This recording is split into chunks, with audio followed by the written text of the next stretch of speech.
La oss prise Herren. Halleluja, halleluja, halleluja. Gud være lovet. Halleluja,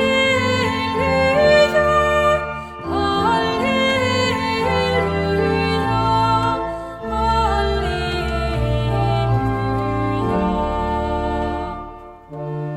Ta imot velsignelsen. Herren velsigne deg og bevare deg. Herren la sitt ansikt lyse over deg og være deg nådig. Herren løfte sitt åsyn på deg og gi deg fred.